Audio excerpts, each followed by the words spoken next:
আসসালামু আলাইকুম ওয়া রাহমাতুল্লাহি ওয়া বারাকাতুহু।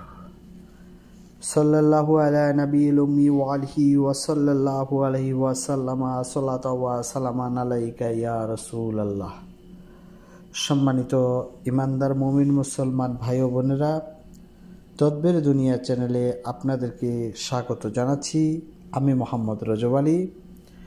আজ আপনাদেরকে জানাবো ইবলিশের সৈন্যদের থেকে বাঁচার দোয়া সম্পর্কে, অর্থাৎ কখন আপনাকে এই ইবলিশের সৈন্যরা আক্রমণ করার জন্য এগিয়ে আসবে, সেই সময় আপনি কি দোয়ার মাধ্যমে নিজেকে রক্ষা করবেন সে সম্পর্কে আজ আপনাদেরকে জানাবো। তবে তার আগে বলে রাখি, আপনি যদি আজ প্রথম আমার চ্যানেলটি দেখে থাকেন তাহলে চ্যানেলটিকে সাবস্ক্রাইব করে দিন, পাশে থাকা বেল আইকনটি বাজিয়ে দিন এবং অল সিলেক্ট করে দিন। আর যারা আমার চ্যানেলটি ইতিমধ্যে সাবস্ক্রাইব করেছেন আপনাদেরকে জানাই অসংখ্য ধন্যবাদ। তো সম্মানিত ইমানদার মুমিন মুসলমান ভাই বোনেরা, চলুন আমরা কথা না বাড়িয়ে আমাদের আজকের মূল আলোচনায় ফিরে যাই। আমাদের আজকের আলোচনার বিষয়টি আপনারা ইতিমধ্যে অবগত হয়েছেন, অর্থাৎ ইবলিশের সৈন্য থেকে আপনি কিভাবে আত্মরক্ষা করবেন, নিজেকে বাঁচাবেন, কোন দোয়া রয়েছে এবং এই ইবলিশরা কখন আক্রমণ করে থাকে এ বিষয়ে একটি হাদিস এসেছে। হযরত আবু উমামার রাদিয়াল্লাহু তাআলা আনহু থেকে বর্ণিত।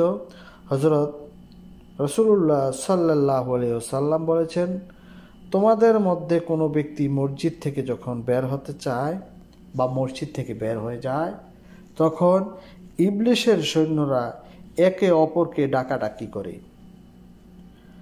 যখন ডাকাডাকি করে একে অপরকে ডাকতে থাকে, তখন মৌমাছির চাকে যেভাবে মৌমাছি জাঁকে জাঁকে এসে বসে মৌচাকের মধ্যে, ঠিক তেমনিভাবে ইবলিশের সৈন্যরা জড়ো হতে থাকে। আপনার মসজিদ থেকে বের হওয়ার পর ওই ইবলিশের সৈন্যরা ডাকাডাকি করে, যখন সমস্ত সৈন্যরা মৌমাছির জাকের মতো এসে পৌঁছায় আপনাকে চতুর্দিক থেকে ঘিরে ধরে, অর্থাৎ শয়তানের দলবল দৌড়াদৌড়ি করে তার কাছে গিয়ে জড়ো হয়। সুতরাং তোমাদের মধ্যে কেউ যখন মসজিদ থেকে বের হবে, সে যেন মসজিদের দরজায় দাঁড়িয়ে বলে, আল্লাহুম্মা ইন্নী আউযু বিকা মিন ইবলিসা ওয়া জুনুদিহি। হে আল্লাহ, ইবলিশ ও তার দলবলের থেকে আমি তোমার আশ্রয় চাইছি। এই দোয়া পাঠ করার সঙ্গে সঙ্গে সমস্ত শয়তানের লক্ষ লক্ষ কোটি কোটি সৈন্যরা চোখের নিমিষে দূর হয়ে যাবে, কারণ তারা আপনার কোনো ক্ষতি করার সুযোগ পাবে না। এই সময়টি হলো মসজিদ থেকে বের হওয়ার সময়। হুজুর পাক সাল্লাল্লাহু আলাইহি সাল্লাম বলছেন যে মসজিদ থেকে বের হলে যেন আমরা এই দোয়াটুকু পাঠ করি, আল্লাহর কাছে আশ্রয় প্রার্থনা করি, তাহলে এই সৈন্যরা অর্থাৎ ইবলিশের সৈন্যরা আমাদের কোনো ক্ষতি করতে পারবে না।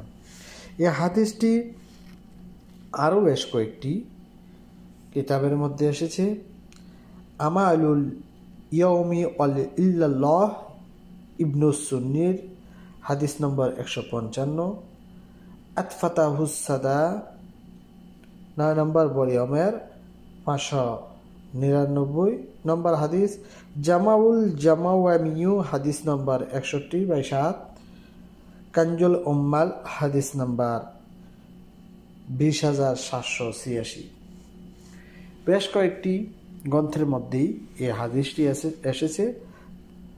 রাসূল পাক সাল্লাল্লাহু আলাইহি ওয়াসাল্লাম আমাদেরকে সতর্ক করেছেন যেন আমরা মসজিদ থেকে বের হওয়ার পরে আমরা এই দোয়াটুকু পাঠ করে নিই। আমি দোয়াটি আবারও পড়ছি মসজিদ থেকে বের হওয়ার জন্য, যদিও আরও একটি দোয়া রয়েছে। এই দোয়াটি পাঠ করার জন্য গুরুত্ব দেওয়া হয়েছে, আল্লাহুম্মা ইন্নী আউযু বিকা মিন ইবলিসা আজুনুদিহি।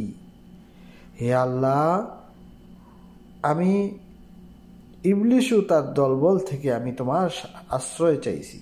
এই দোয়া পাঠ করার সঙ্গে সঙ্গে আপনি আল্লাহর নিরাপত্তার চাদরে বেষ্টিত হয়ে যাবেন। ওই সমস্ত শয়তানের সৈন্যরা আর আপনাকে দেখতেও পারবে না, কোনো ক্ষতিও করতে পারবে না। তো সম্মানিত ইমানদার মুমিন মুসলমান ভাই বোনেরা, এ ছিল আজকের মতন। পরবর্তী সময় অন্য বিষয় নিয়ে আসবো। সে পর্যন্ত ভালো থাকুন, সুস্থ থাকুন। আসসালামু আলাইকুম ওয়া রাহমাতুল্লাহি ওয়া বারাকাতুহু।